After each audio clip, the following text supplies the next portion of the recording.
یعنی اس کے منہاج پر، اس کی سطح پر کچھ نہ کچھ سوچا جا سکتا ہے. تو میں یہاں پہ تذکرہ کرنا چاہوں گا کہ کیرلا کا ایک چھوٹا سا علاقہ ملپورم، وہاں پر ایک تجربہ ہوا جمع بین القدیم الصالح والجدید النافع کا. وہاں پر مولانا پروفیسر جمال الدین ندوی صاحب نے، بہاء الدین ندوی صاحب نے، جو شمالی ہند سے پڑھ کے گئے ہیں، ندوی ہی کے فارغ ہیں، 1986 میں انہوں نے ایک چھوٹا سا مدرسہ قائم کیا. پھر وہ اس نے ترقی کی دارالہدا کے نام سے، اور آج وہ ایک پوری یونیورسٹی کے اندر تبدیل ہو چکا ہے. ظاہر ہے ابھی وہ منی یونیورسٹی ہے. تو اس تجربے کو ہم یاد کرنا چاہیں گے کہ انہوں نے لگاتار محنت، ان کے پاس ول پاور تھی، انہوں نے سوچا، انہوں نے منصوبہ بندی کی، اور 2009 سے لے کر کے 2012 تک کے عرصے میں انہوں نے ایسی کاوشیں کی اور ایسی تیاریاں کی کہ اب ان کا جو مدرسہ تھا وہ باقاعدہ ایک یونیورسٹی کے اندر تبدیل ہو چکا ہے. اور جو ان کے کور سبجیکٹس تھے، یعنی علوم قرآن، علوم حدیث، تفسیر، فقہ اور عربی زبان ادب سے متعلق جو چیزیں تھیں، اور اس کے علاوہ جو بھی علوم عالیہ ہو سکتے ہیں قرآن حدیث کو سمجھنے کے لیے، وہ سارے کے سارے علی حال ہی برقرار ہیں. اسی طرح سے ان کی فیکلٹی جو ہے وہ باقاعدہ موجود ہے. لیکن اس میں فائدہ یہ ہوا کہ ایک طالب علم جو اپنی عمر کے بیش قیمت ایام قرآن حدیث وغیرہ کی تعلیم میں لگاتا ہے، جب وہ ان کے ادارے سے، اس فیکلٹی سے نکلتا ہے، تو وہ دوسری فیکلٹی میں فوراً جا سکتا ہے، اسی یونیورسٹی کے اندر، اسی کیمپس کے اندر وہ بی اے کر سکتا ہے، ایم اے کر سکتا ہے. پھر اس کے بعد وہ پی ایچ ڈی وغیرہ کے لیے جامعہ ملیہ، علی گڑھ مسلم یونیورسٹی، ہمدرد یونیورسٹی اور دوسری یونیورسٹیوں کا رخ کرتا ہے. چنانچہ ابھی فی الحال ان کے یہاں دو، یعنی علوم اسلامیہ کی فیکلٹیز کے ساتھ دو فیکلٹیاں ان کے یہاں کام کر رہی ہیں. ایک ہیومینٹیز کی ہے جس کے اندر 4-5 شعبے ہیں، اس میں لینگویجز ہیں، یعنی جو فارن لینگویجز ہیں یہ ہیں اردو، پرشین وغیرہ ہے، اور عربی کی تو تعلیم ہے ہی ہے. تو میں یہ کہہ رہا تھا. اور دوسری جو ان کے پاس فیکلٹی ہے وہ سائنس اور ٹیکنالوجی کی. ابھی شاید وہ میڈیکل سائنسز کی فیکلٹیز اپنے آپ کھل نہیں پائے ہیں، ان کی مطلب تیاری اس سلسلے میں بھی جاری ہے. تو میں یہ عرض کر رہا، یہ ایک چھوٹا سا ماڈل ہے کیرلا کا. یہ ماڈل، اس ماڈل نے یہ بھی دکھایا کہ مدارس اسلامیہ کے بارے میں ایک جو، یا ان کے فارغین کے بارے میں جو ایک اسٹیریوٹائپ بنا ہوا تھا کہ یہ ان کے زیادہ تر طلبہ کیونکہ غریب گھرانوں سے آتے ہیں تو یہ عصری تعلیم میں کچھ بڑا نہیں کر سکتے. ان کے اس ماڈل نے، ان کے اس تجربے نے اس متھ کو غلط ثابت کر دیا ہے. اب ان کے وہی طلبہ جو علوم حدیث، علوم تفسیر اور عربی زبان کے دوسرے شعبوں سے بھی مستفید ہو چکے ہیں، وہی دوسرے علوم میں جا کر کے اسی یونیورسٹی اور اسی کیمپس کے اندر وہ بی اے کر رہے ہیں، سوشل سائنسز میں بی اے کر رہے ہیں، فارن لینگویجز میں اور انجینئرنگ وغیرہ میں، اور سائنس اور ٹیکنالوجی کے میدان میں، اور پھر وہاں سے آگے بڑھ کر کے وہ مختلف یونیورسٹیوں میں جو آل اوور انڈیا ہیں ان میں جاتے ہیں. تو یہ ایک ماڈل تھا جس کو انہوں نے برتا. میں اپنے دوستوں سے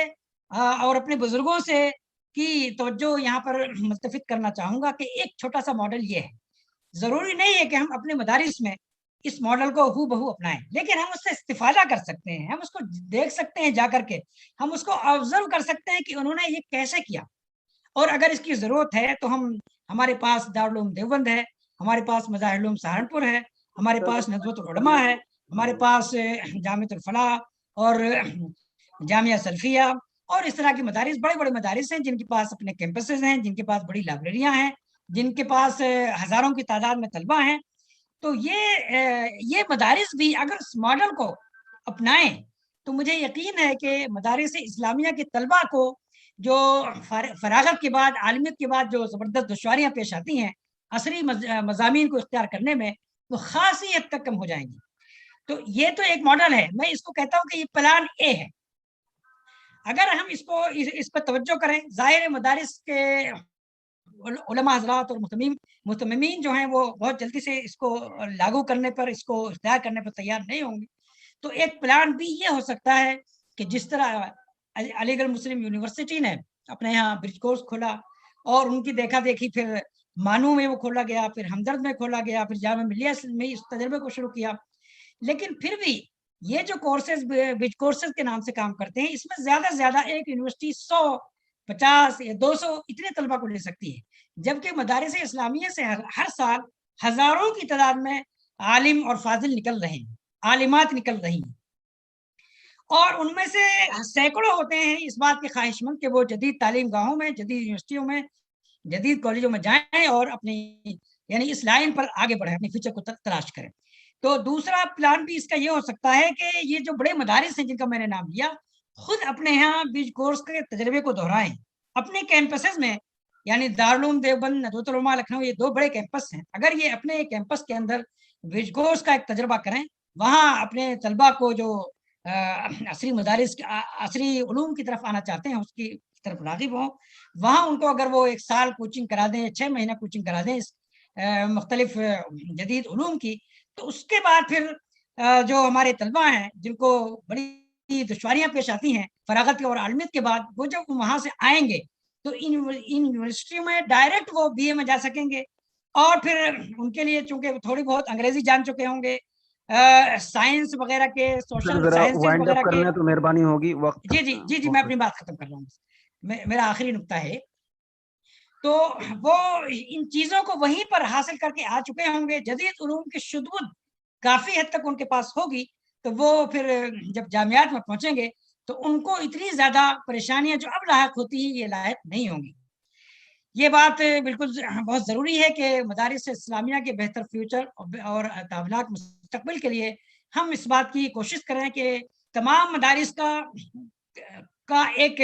متحدہ بورڈ ہو، ان کا کم از کم یہ تو ہو کہ ایک یکساں نصاب ہو